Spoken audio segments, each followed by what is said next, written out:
Goeiemiddag, en dit is weer eens Petrus, en hier praat ons net die waarheid.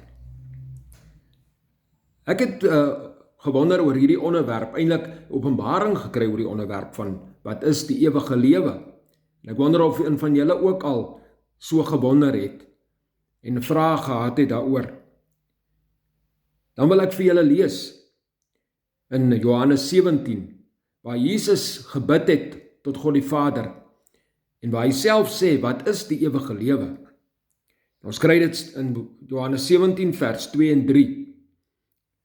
Soos u hom mag oor alles vlees gegee het, sodat hy, dit is Jesus, aan almal wat u hom gegee het, die ewige lewe kan gee.